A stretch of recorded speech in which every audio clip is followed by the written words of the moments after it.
Today's session, we have Agnes Watkinson, and we'll be talking about some strategies of getting into employment, getting employment rather in the construction and trade sector, specifically in Ontario. So co-founder of the NextGen Professional, Agnes launched her construction career in 2010, working as a construction administrator for residential and commercial builds. After several years in the field, Agnes made a strategic switch into talent acquisition in 2018. The NextGen Professional initiative was created, a movement to positively impact the shortages of skilled workers within the AEC industry. Agnes and her team at the NextGen Professional focus on raising awareness of the skilled worker shortage, connecting individuals with employment opportunities in the AEC industry, and providing personalized leadership training. Without further ado, welcome to Agnes. All right, Agnes, I'm just gonna jump right into it. What is the purpose of NextGen Professionals? Yeah, so much like the bio said, we created NextGen Professional about a year and a half ago, and it really piggybacked off of the experience I had in the construction industry, working from the construction industry, and then moving into talent acquisition. And what we found is the current means of recruiting individuals into construction is not necessarily sustainable. And we can get into that later on. So the NextGen initiative was to create a new way of recruiting, attracting, and retaining people in the construction industry. Okay, awesome. How many staff work at NextGen Professionals? So we have 2 full-time staff, which is myself and my co-founder. We're not a very large firm, which is great because we don't need a lot of overhead. But we also have 3 leadership coaches, all who come from the construction industry. We also have someone on the marketing team, and she takes care of marketing and branding and website design. So it's not a huge team, but, and we have a researcher, and the researcher does a lot of the, I would call them interviews, screenings, as well as putting out or researching any of the career fairs that are happening that we go to. Okay. Why was NextGen Professionals created? What was the gap it was trying to solve?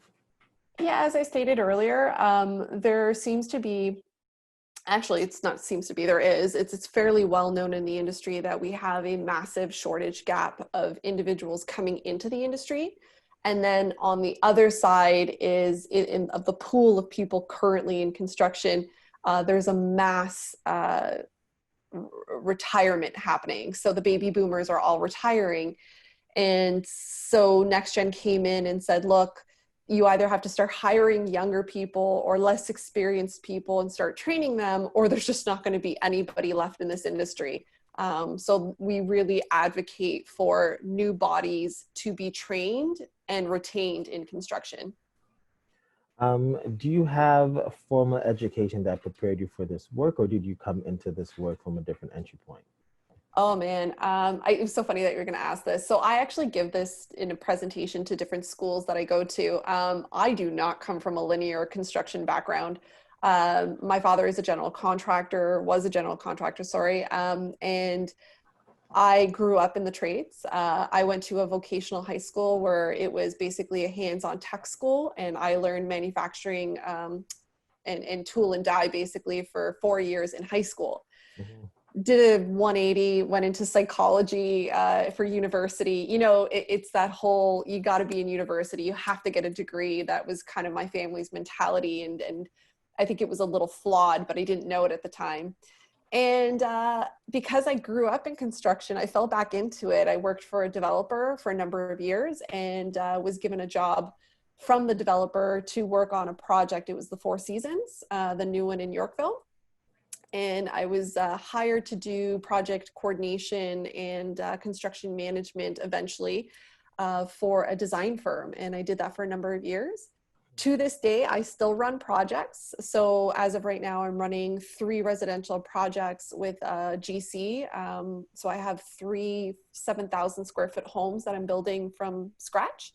And I'm also building a restaurant. It's approximately 4,000 square feet, Indian style restaurant, but it's on shutdown due to COVID. We didn't have permits. So I still run projects. I run anywhere between 4 to 7 projects on my own.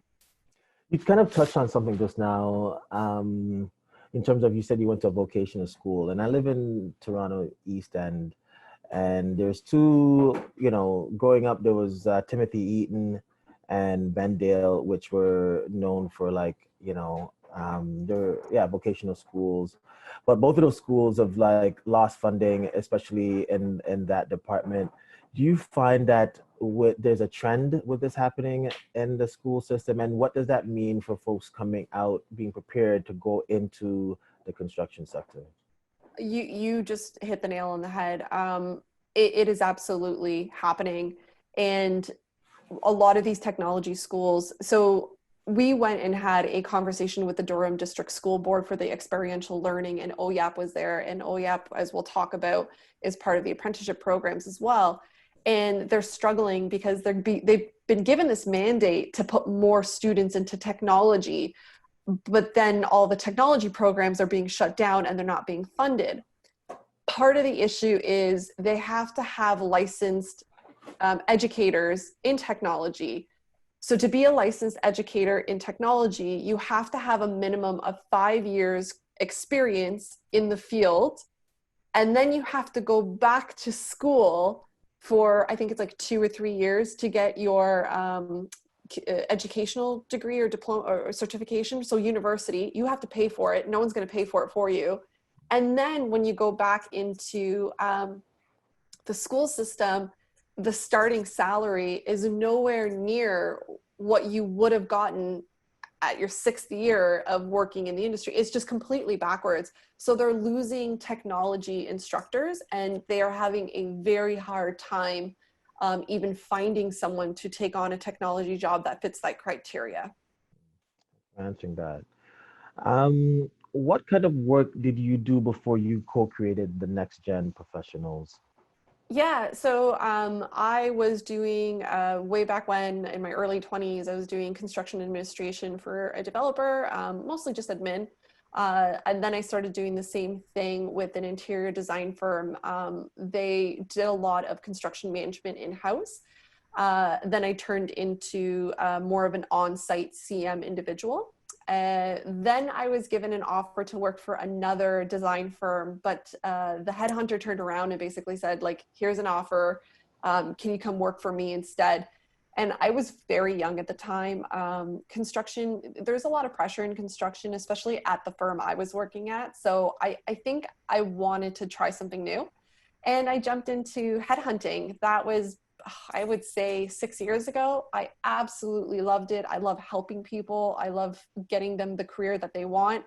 And so now it's been 6 years, and NextGen is just a baby of passion that came out of all my experiences together. And can you say, like, which of these jobs prepared you for the work that you're doing right now? I would say psychology, so my degree in psychology, because I'm dealing with people who are sometimes in very vulnerable situations. They've just been let go from their work, or they can't find work, or we're in negotiations and I need to manage emotions. Psychology, I think, has given me an upper hand on maybe doing what I do to the best degree or efficiency I can. Hmm. Um, what are, what have you noticed are the biggest barriers for someone to get into the trades? I think it depends on what level you're coming from. So if we're going to be talking about juniors and maybe people coming from high school, a large barrier, I think, are parents.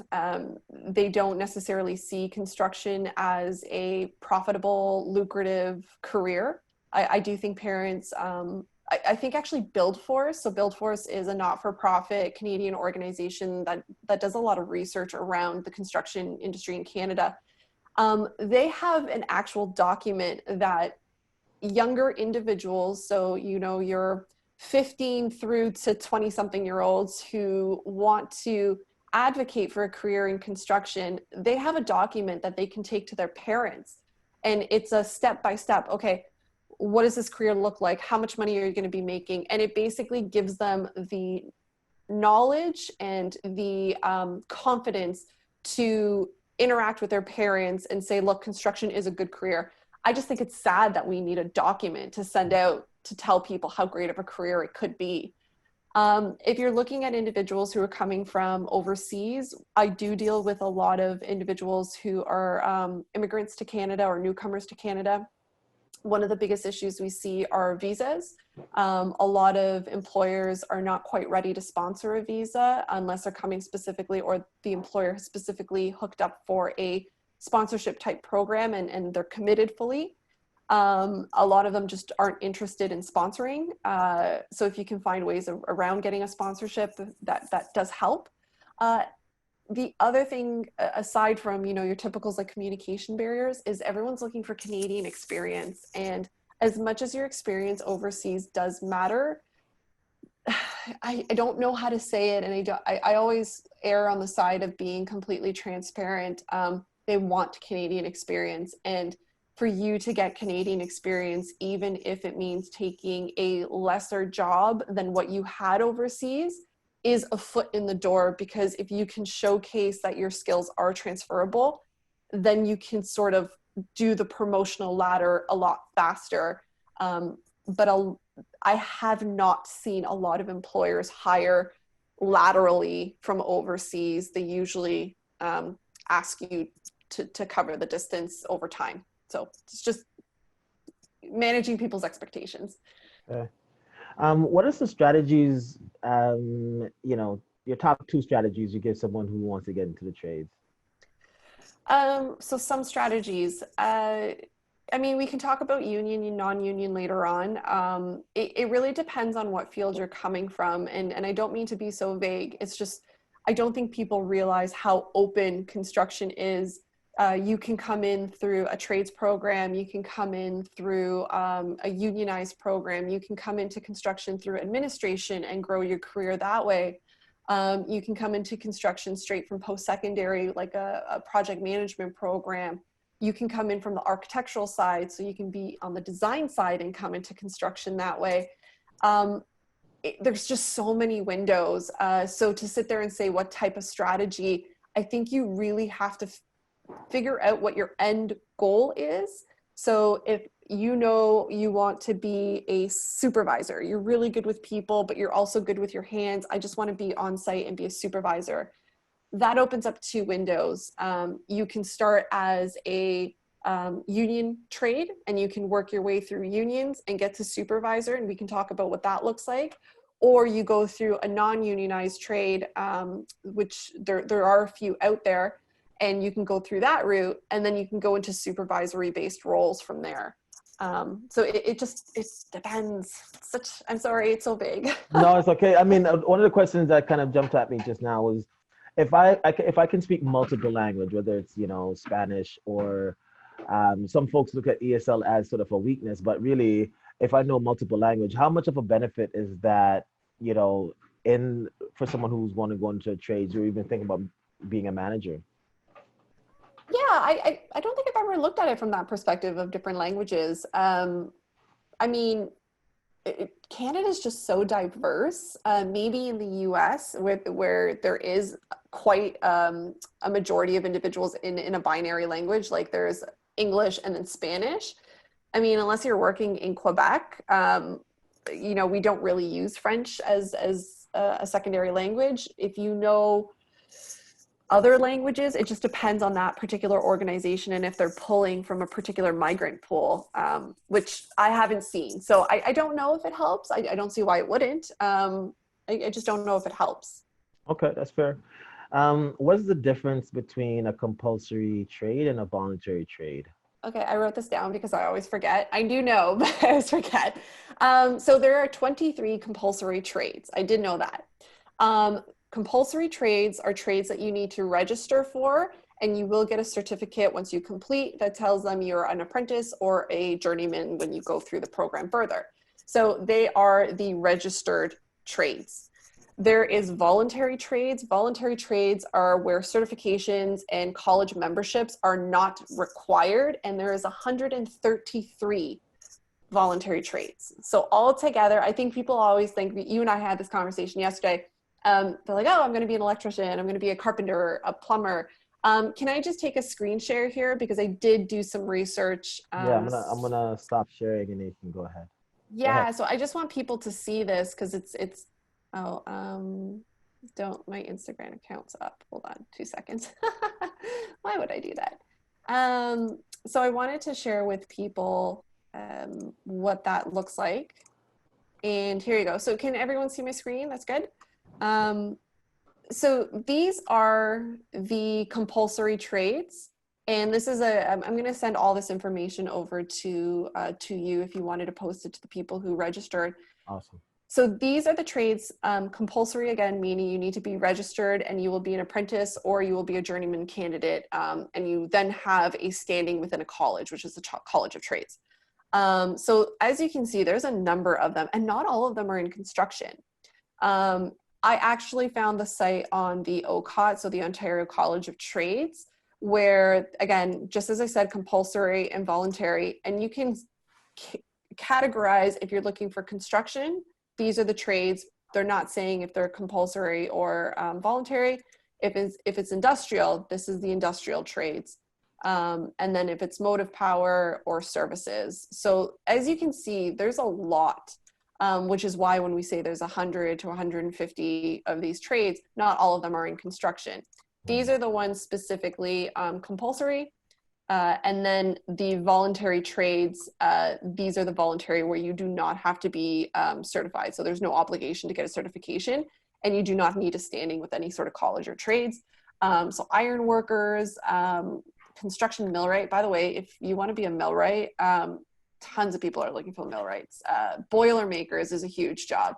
I can speak to a lot of these because I know when my clients are looking for people, there is a certain amount of individuals where they sit there and say the talent pool isn't big enough, and then they just pull from each other, but it means that their work isn't getting done. It's very competitive. Can you pause for a moment on this? When you say, your clients are looking for like a boilermaker or millwright, can you say like for compulsory or like what jobs on this list are in demand, basically, that your clients are saying, hey, we need people. We need people in this department. Yeah. All right, just from this list, I can kind of go over. And both lists, I mean, compulsory and voluntary. Yeah, and please keep in mind, I'm only going to be picking on the construction-based ones. I don't Sounds know good. about any other industry. Okay, so electricians, yes, they're always in demand. There are, again, you can go through a pre-apprenticeship program or you can go through a union program. These guys are fairly unionized, the electricians. So that's something that you can research and find out a little bit more about. Hoisting crane operators. Crane operators. I think there was something, I don't remember the numbers. Oh, I was having a conversation with Ian Cunningham, who's the president for COCA, so Construction Ontario Association.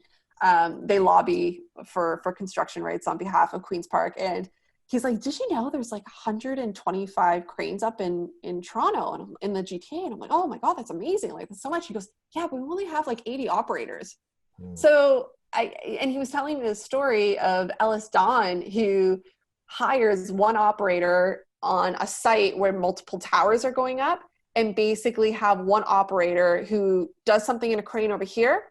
And while the people are unloading and working, he goes down the shaft, up the next elevator, and works on that crane because they have to share their resources. So crane operator, please, great one. It's a compulsory trade, so you will have to go through an apprenticeship program on that one. HVAC, so anything that's like refrigeration and air conditioning, we consider HVAC. HVAC and sheet metal worker, they kind of go hand in hand. So that's all the ducting work.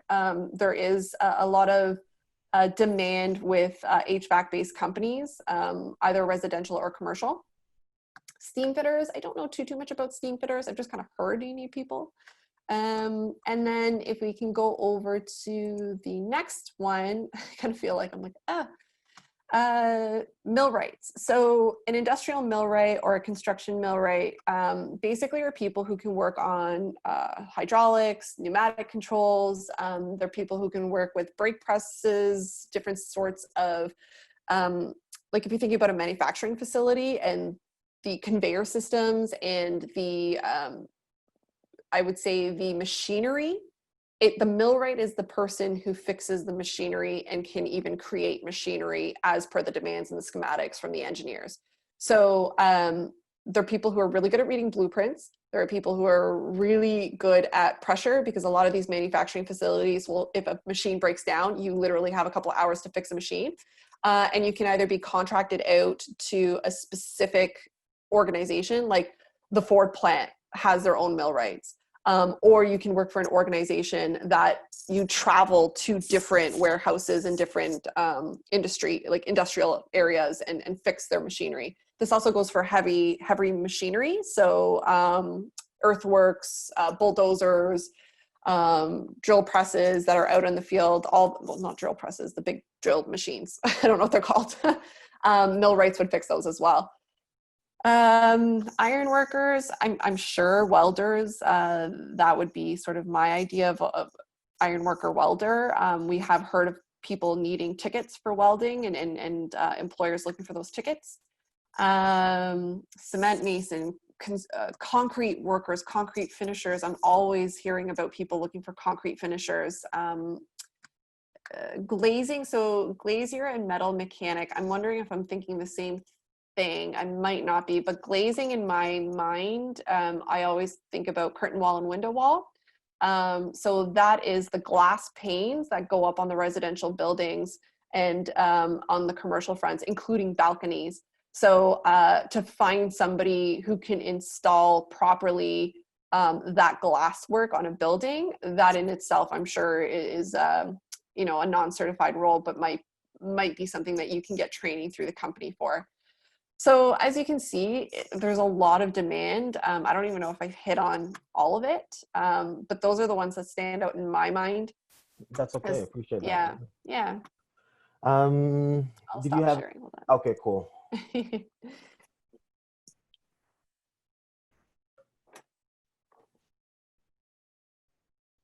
So are you see my screen? Yeah. Okay. What are the 4 windows into trades and construction, the trades and construction industry in Ontario? Yeah, so yesterday, and I can show you guys, I know you might not see it here. So this is actually the trade program. This is what it looks like. There's all the steps. These are the starting points, your 4 windows. I don't know if you can see them. You can't, but I will tell you what they are.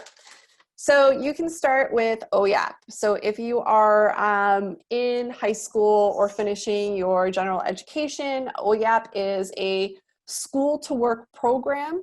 It's training students while in high school, and you get a free post-secondary credit. So that is for more of the younger individuals. You still go through the apprenticeship program, but at this point you'd be doing it in high school almost as a credit towards your high school degree or your high school diploma, as well as a post-secondary. So if you happen to go to a post-secondary for a construction program, that would be accredited.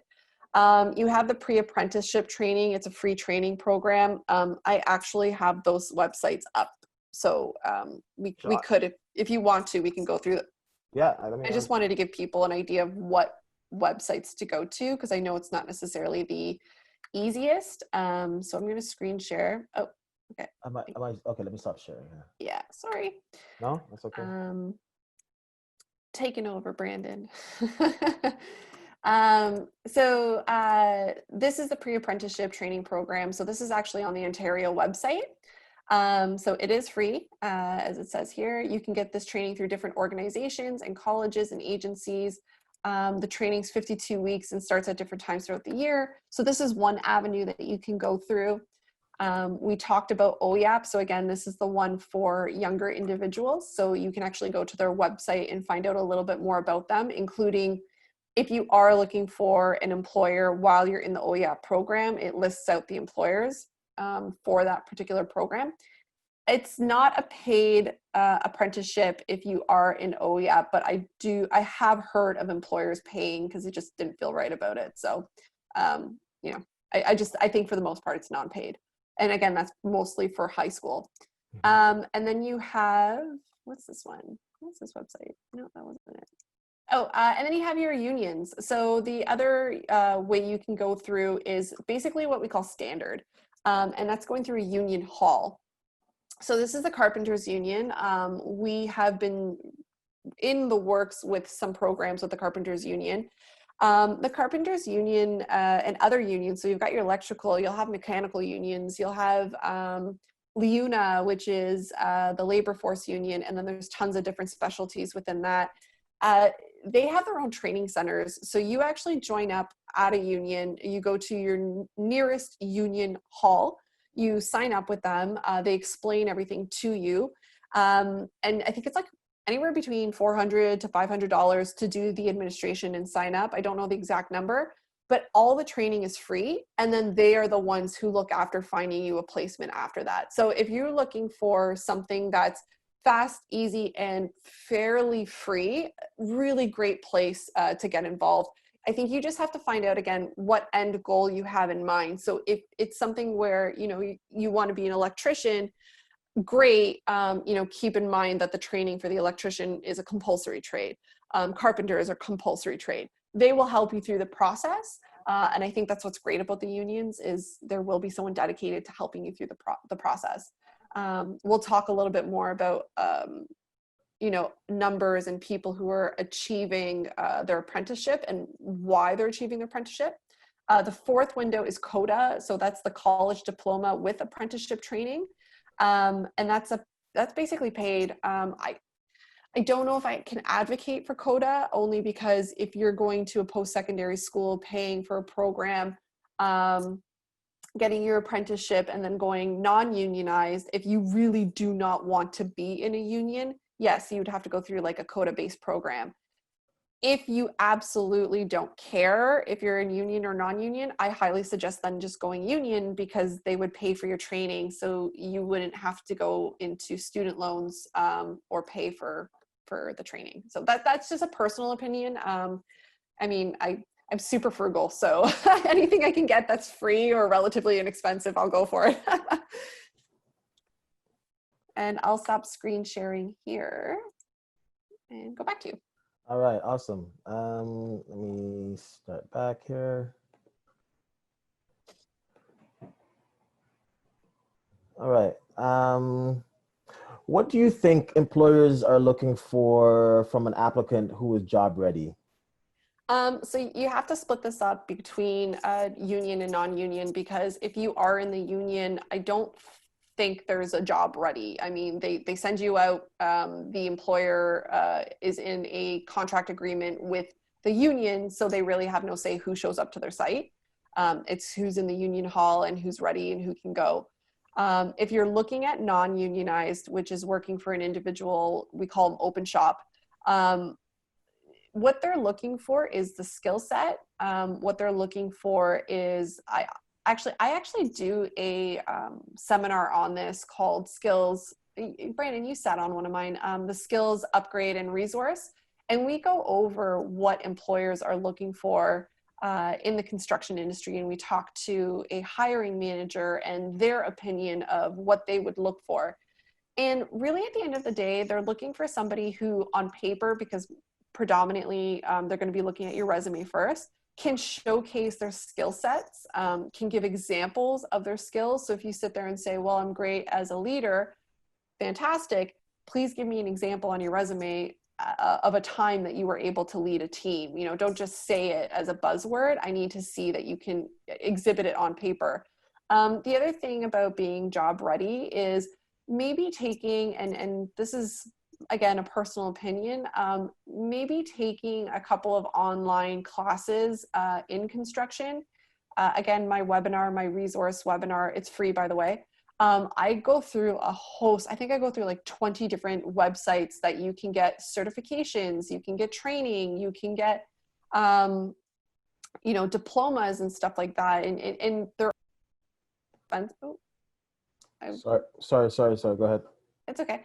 Am I unmuted? Yeah, you are. I was trying to mute myself here. Sorry. That's okay. Yeah, so it's when you say job ready, it depends on, again, what level you are. If you're just breaking into the industry, you're not going to have a lot to showcase. So being transparent at your interview and saying, look, I have all the experiences.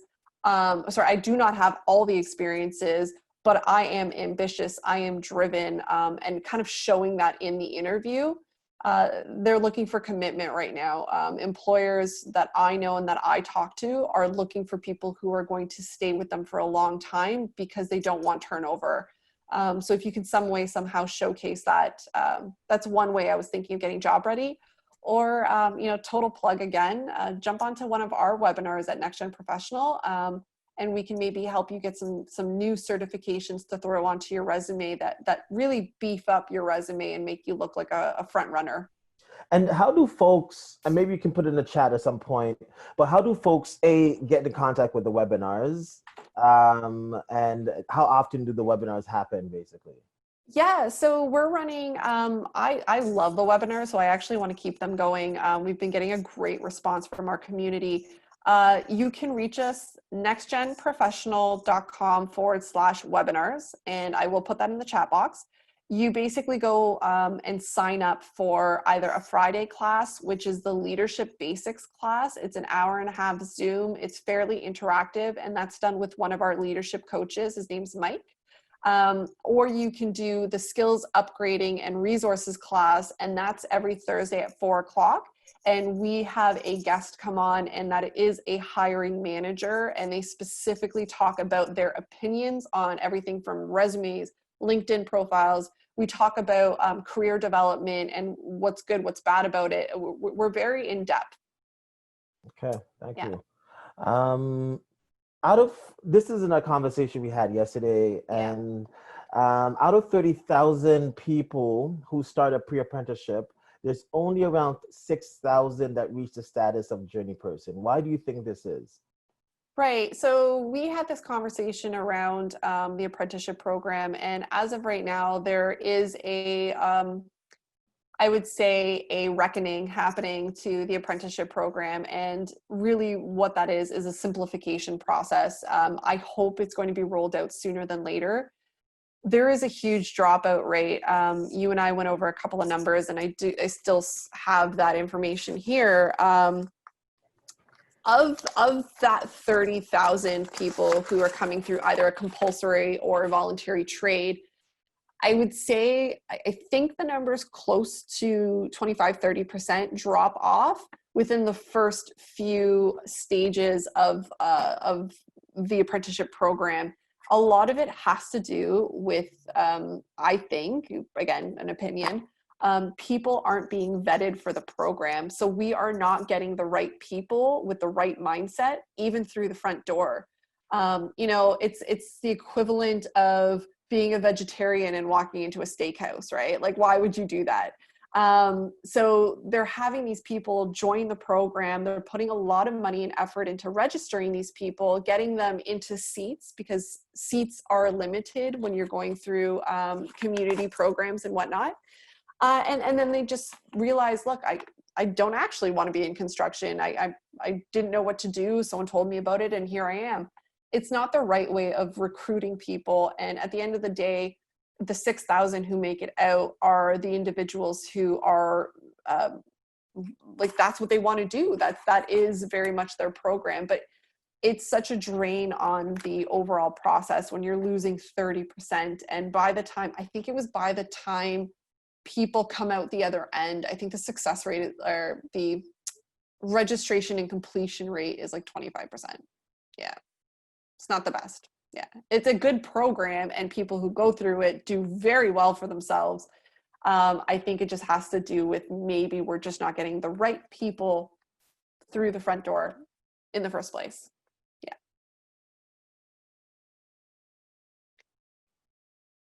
Oh, you're muted. Thanks. You kind of touched on this early on, but do you think there's a shortage of people in the trades and construction, and why or why not? Absolutely. I do several speaking engagements to associations. I do it to schools, post-secondary schools. The industry knows, hands down, the industry knows that we're in trouble. The best way I can describe it is like picture all these buildings coming on the pipeline, and there's, like we've got residential, we've got commercial, we've got infrastructure growing, growing, growing. And, you've got this line of buildings in the pipeline that are happening across Canada. And as of right now, we only have this many people taking care of all these projects, this many. Well, with the retirees that I was telling you about, which Leuna let their numbers go, and Leuna is losing 400 people to retirement a month, but they cannot replace the people one-to-one. So I can't replace, a 25 to 30 years experience concrete finisher with someone who just came out of the union hall. It's just not comparable. So I'm going to need 2 or 3 to replace one. So for every 400 leaving, I'm going to need about 1,200 people to replace them. The problem is we don't have enough, I would say, marketing, I would say awareness, I would say knowledge out there to have 1,200 people a month just for Leuna, just for their union halls. That doesn't include all the other programs, that doesn't include all the other unions. And a huge reason behind this pool as it is shrinking and this amount of projects is the Canadian government. I think they have a mandate to grow us from 30 million. We're currently at 30 million population. They're trying to grow us to 100 in 60 years. We're trying to, more than double our population. And they're not even looking at that pool of candidates who is shrinking. And we're not putting any energy into growing the base, the diversity, the marketing. So it's very what I call compounding issues. We have a lot of compounding issues, and stigma is huge. Still, the stigma around construction is dirty. It's not like it used to be. Unsafe. Definitely not the case anymore. There's still a lot of stigma around what construction brings up in somebody's mind. I mean, talking about the stigma, how much education, in your opinion, is needed if we're talking to grow this population? Yeah. Like, I don't think construction will have to change in terms of who construction workers look like compared to 50 years ago, right? Absolutely. Yeah. So what does that mean in terms of education that has to happen to, you mentioned, but like to engage with parents to get, maybe more women, but also for folks who are LGBTQ, who want to get into the trades. But what kind of education do you think has to happen to get into some of these communities that are not traditionally being represented in the construction sector? Yeah, so I'm a woman in construction, and it's so funny because I always sit there and I'm like, I don't think it matters if you're black, white. I don't think it matters if you're he, she. You know, it's a job, and it's a job that's lucrative. It's why are we not tapping into these diverse areas? And one of them, you just said women in construction. Women represent 60% of the global population. There's more women than there are men. And you're telling me we're struggling with a shortage in construction, but you haven't even articulated to women that this is a field they can go into. Like, I always think of the case of, like, let's say there's a single mom out there and, I need a job. I want a steady job. I don't want to be laid off. Let's say she's been laid off. And these are just examples that go through my mind. You go into a union hall where we know there's steady work, where we know there's a good pay. I actually have the stats on union versus non-union. And so most of the power is with the employee in a unionized environment. You have an average of $200 more a week than your non-union counterparts. There's more medical benefits that are then spread out to your spouses and kin. So I think it's about 90% better in terms of an overall package. You have stronger job security because even if your project is finished and completed, it is up to the union hall to continue getting you onto a job and work. So you actually have someone basically job hunting for you consistently, and they're the ones who run out and make those contracts with employers. The only two things that I would say are the downfall of the union is you as an individual could lose your autonomy. So if you don't necessarily agree with some of the practices in the union hall, tough luck. It's more of a overall consensus. You know, and then there's benefits to being non-unionized, but you know, for somebody who's looking for job security and financial stability, to me, I would think of that as a perfect example. So, you know, if you're looking at different communities and going out to a diverse network, we should be hitting kids when they're young, going into elementary schools and saying to them, you know, girls, here's some tools to play with. Don't be shy. Don't be scared. Boys, here's some tools to play with. Play with the girls and the tools, right? Giving them demonstrations. I think we should be bringing technology to high schools. There is a lot of new technology in construction, and it is so cool. I mean, I've played with it, and it's just unbelievably interesting. How teenagers really like their toys. They really like technology. You know, instead of playing on your phone and playing a video game, how about I give you a video game and you're going to be working a bulldozer from, you know, halfway around the world? How cool would that be? Getting kids engaged is really important. And part of our group and what we do at NextGen is what we call consistent marketing. So it's and we're still working on this platform because we actually need to get more larger groups involved. It's so interesting when we say like, oh, we're going to go do it. It's really hard to get into schools.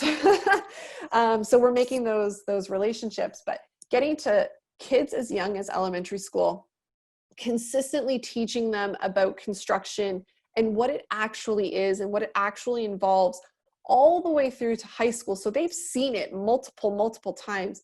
Telling guidance counselors, yes, you need to tell them, not just, it's this stigma that, you know, if you don't really have the smarts, if you're not really motivated, go to construction. Mm-hmm. Well, that's not the people that construction wants. They want the smart people, because you go and you work on, let's say you're working as a carpenter and you're doing concrete forming, and you've actually got a good head on your shoulders for numbers. You can get into concrete estimating. That's big jobs. You can get into concrete formwork sales if you're a personality, like you have an outgoing personality.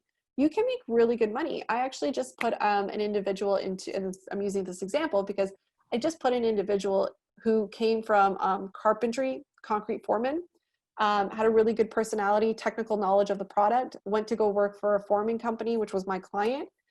We just put him in there. He only had about 8 years experience on form work. We put him in there. I think he was making a $75,000 base. He made 5% commission on anything he sold. We're talking about multi-million-dollar projects, 5% commission. Come on, right? Like he's probably way over 6 figures at this point, and that's 10 years into his career.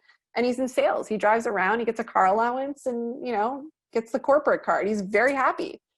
But that's a job in construction, right? You kind of touched on it a little bit, the difference between non-unionized and union, but let's going to jump into it. So with TCBN, we focus on getting our participants, whether it's Quick Start or a NextGen mentorship program, into unionized companies. What have you found are some of the differences in getting your clients into unionized versus non-unionized companies? Yeah, okay, so I would like to caveat that I know a lot about unions. However, I have no jurisdiction on union jobs at all whatsoever. I work with the union halls because we are all in the same boat in terms of getting people into the industry. You know, rising tide lifts all ships, so they're very collaborative in that approach. I have no jurisdiction on getting a unionized individual job. They have to go through the union process, which is maybe a con, I don't know. So I would work with non-unionized individuals who come from a pre-app program, who come from a college program, decided not to go into union. They didn't want to pay the dues or the fees or whatever. And then I find them placements around Canada. So I don't know if that would be a good, I don't know. Okay. Do you think apprentices having LinkedIn profile is worth it for their career? Why or why not?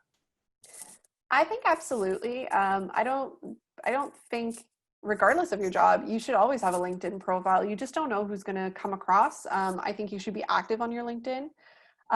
Part of my course, the webinars that we do, is a LinkedIn optimization, including an SEO, which is search engine optimization. So we build your profile accordingly. So if somebody was looking for, let's say, a millwright apprentice in Ontario, you know, maybe finish their degree in 2012, they can put all that into the parameters of LinkedIn and your profile would pop up immediately. So you would probably be the forerunner for a job if compared to if they had to go search for your resume. A lot of these employers, they don't have the time to search for you. So make it as easy as possible for them to find you. I advocate for LinkedIn 100%. And that includes on Google.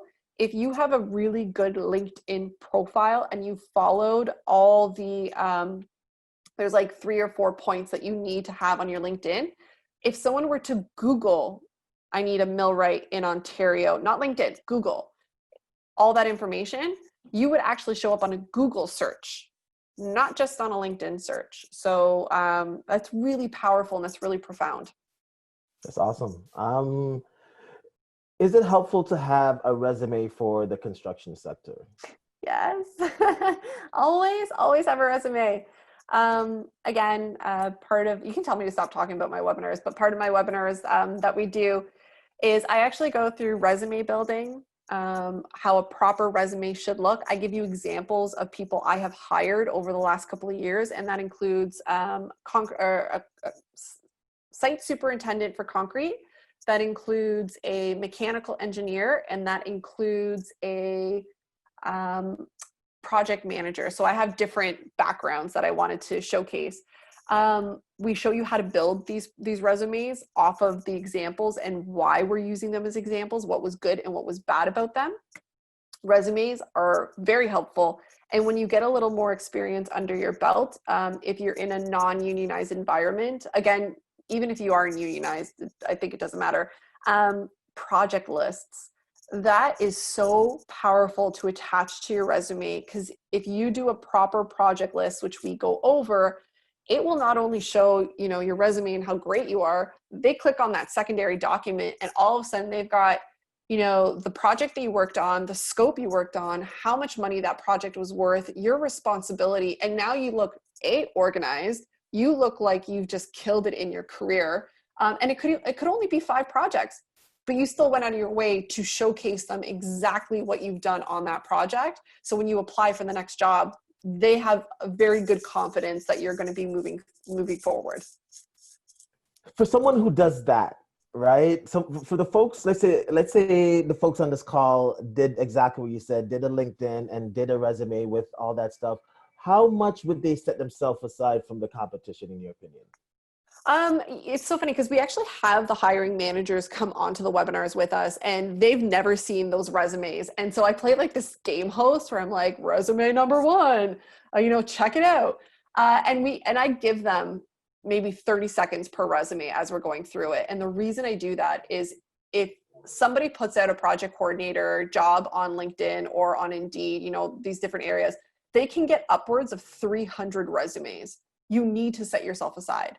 And we go through these resumes because I want to see what they rate them. So I've given them a rating, this, you know, example resume, like an 8 out of 10 or something. And it's so funny because in 30 seconds, that hiring manager who's been hiring for years will be like, yeah, okay, I can tell what they're doing. Da, da, da, da, da. Yeah, I'm giving this a, you know, 7.5 or an 8 or a 9 out of 10. And I'm like, that's definitely in my ballpark, right? You set yourself aside when you are clear, you are concise, and you've given them clear-cut examples. I always say that, whether that means you've given them a project that you've worked on, whether you've given them an example of, you know, your skill set. We go over that. I really try to get people away from buzzwords or filler words. Just be truthful in what you've done, and also multiple and different backgrounds are transferable in skill set. If you just got into construction and you know, were a team lead at Tim Hortons and you managed, you know, 5 or 6 people, that is very relevant. I would really like to know that you mentored 5 or 6 people. It doesn't matter if it was a Tim Hortons job. I know that you've managed somebody. And for the younger people, putting a reference letter at the back of your resume also really helps. That can help set you aside. But we go over that. Yeah. Awesome. What are the opportunities for someone who has went to university or college to find a career in the construction and trade sector, specifically in the professional administrative realm? Yeah, I think it depends on the courses that they're coming from. You know, it's really interesting. We were just talking about this. Someone who comes from like an arts program or who comes from literature, history, a lot of report writing probably would do really, really well in marketing proposals. That is a whole section of construction that's very paper forward. You basically have to do a lot of research online. You have to find out what projects are in different phases, depending on what company you work for. And then you have to put together concise reports that go out to the owner or the GC or whomever you're bidding for the work. That's a job. And a lot of people with college and university degrees do well in that because there's a lot of writing, a lot of research and writing and forethought and editing, criticism from your team. Marketing proposals are probably they're the ones who get the jobs through the door, right? For the companies to keep working. Okay. Yeah. And this is the advice section. We usually have this for our guest speakers. What are three advice you would give to someone who want to get into the construction sector? I think my advice would be, one, ensure you know what your end goal is. And I've said that multiple times. If you love working with your hands, don't set yourself up for a career where you're going to be in an office. I've worked with those people who've done that. And although the experience they had in the very beginning of their career made them, you know, towards the end, they're going to get stuck in an office and they're like, but I love just working on field and on staff and on site. So I think knowing who you are and what you want to be at the end of it is really important, because if you have the end goal in mind, you can navigate the system to get you there. It's not going to be linear. Don't be upset when it's not linear, but you can at least navigate to where you want to be. A second piece of advice is, if you already do not have a linear background, you've come from different industry, you know, maybe you came from overseas or you had to stop your career for family, that's fine too. You know, the industry doesn't discriminate. And again, it's the exact same protocol. Find out what you want to do, where you want to be in 5 years, and use that as your guiding post to where you want to go through construction. And then the last part, advice, I'm trying to think. I didn't really have time to think about this one, but if we're talking about union and non-union, knowing the difference between union and non-union. Once you're in a union, you're going to be in a brotherhood, sisterhood type environment. You should know what that entails, what the fees are, what it looks like. So do your homework, and I'll give Brandon the links to some, you know, different educational research and websites. And non-union, know what that implication looks like. If you go into a career that's highly coveted right now, it might not be highly coveted in 10 years from now. And when you're non-unionized, what are you going to do then, right? So just know the differences between the two and the pros and cons. Awesome. What are three common mistakes you see made by people who are going into the trades and construction sector? Yeah, specifically for people in trades, I think I see this a lot where they don't continue the career development. So they kind of go with just the program.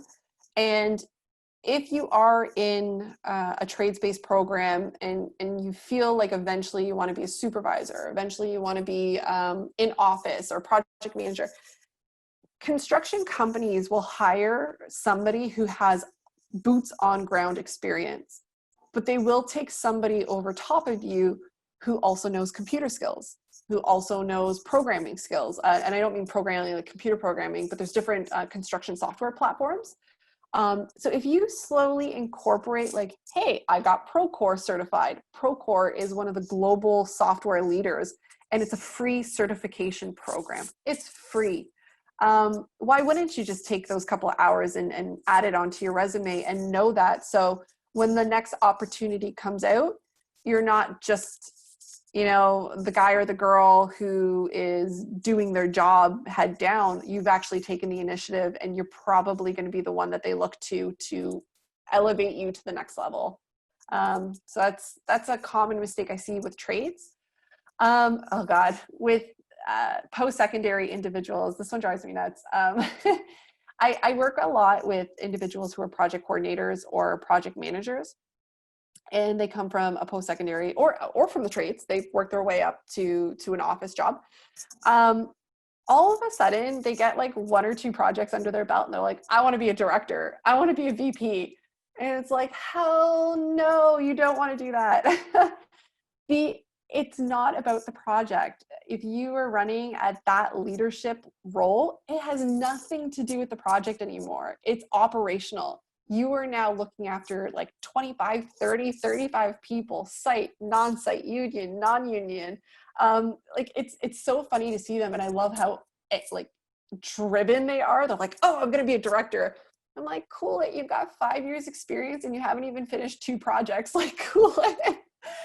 So I think earning your lumps, I don't know what better way to put it, but earning your lumps, experience, time does give you experience, and you need that time to grow. So as driven and ambitious as you are, just cool your jets and keep learning.